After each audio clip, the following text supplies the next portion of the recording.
အားလုံးပဲမင်္ဂလာပါဗျဒီတစ်ခေါက်တော့ကျွန်တော်ရဲ့တင်နန်းအကြောင်းလေးကိုအနုစိတ်ပြောပြပေးမှာဖြစ်ပါတယ်ကျွန်တော်ရဲ့တင်နန်းမှာဘာတွေတင်ကြားပေးရတယ်ဘယ်ပိုင်းတွေကိုအဓိကထားပြီးတော့တင်ကြားပေးပြီးတော့တကယ်လက်တွေ့လုပ်ပေးနေရတယ်โอเค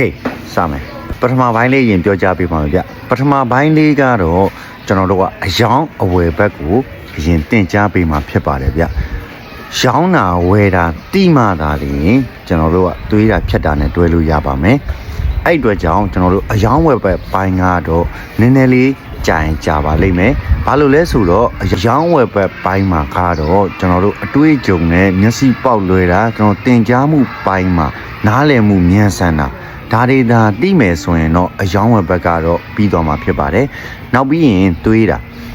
ကြတော့အဓိကမှတ်အပြောင်းလဲပေါ့ဗျာမှတ်အပြောင်းလဲကိုတိဖို့အတွက်ကိုကျွန်တော်တွေးခိုင်းတာဖြစ်ပါတယ်ဖြတ်တဲ့ပိုင်းကြတော့ကျွန်တော်တို့ကကြောက်သားတွေဖြတ်ရော့ပုံစံတွေကျွန်တော်တို့ကြောက်သားနူးတာတွေ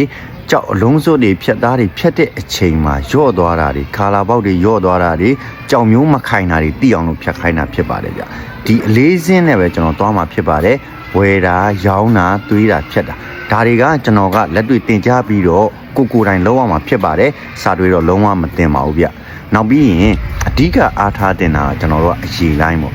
ကျွန်တော်လုံနေတဲ့အရေးလိုင်းကိုအဓိကထားပြီးတော့ပြောကြားပေးမှာဖြစ်ပါတယ်အသားတွေခုတ်တွေဘောလီတွေခြံတွေကတော့ကျွန်တော်တင်ကြားပေးမယ်ဒါပေမဲ့ကျွန်တော်အဓိကထားတင်ပေးတာအရေးလိုင်းကျန်တဲ့ပဒီတွေလက်ကောက်တွေလက်စွပ်တွေပပူးတွေဒါတွေကတော့မပါပါဘူးเนาะကျွန်တော်တစ်မျိုးတည်းပဲတင်ပေးပါတယ်ကျွန်တော်အပွင့်လိုင်းတစ်မျိုးပဲယူထားတယ်ကျွန်တော်ဖြတ်သားနေစပြီးတော့ကျွန်တော်တို့အပွင့်ဖြစ်တဲ့အချိန်အထဲပေါ်ရောက်တဲ့အချိန်ကြီးတော့ကျွန်တော်ဈေးကွက်နဲ့လှုပ်ချက်တွေကိုကျွန်တော်ပြောကြားပေးမှာဖြစ်ပါတယ်ဗျကျွန်တော်တို့ channel line တွေကတော့မပါပါဘူးဖြစ်ပါတယ်ဒါလေးကိုပြောကြားရင်းနဲ့ပဲဒီနေရာမှာပဲညီကုန်းချုပ်လိုက်ရသည်ဗျအားလုံးမင်္ဂလာရှိသောနေ့ရက်လေးမှာပျော်ရွှင်နိုင်ကြပါစေ TikTok ကလူတွေအကုန်လုံးကျွန်တော်အားပေးတဲ့ fan တွေအားလုံးလည်းစီဝါလက်လာပါတွေတိုးတက်ပါစေလို့ဒီနေရာလေးကနေဆုတောင်းပေးလိုက်ပါတယ်ဗျကျေးဇူးတင်ပါတယ်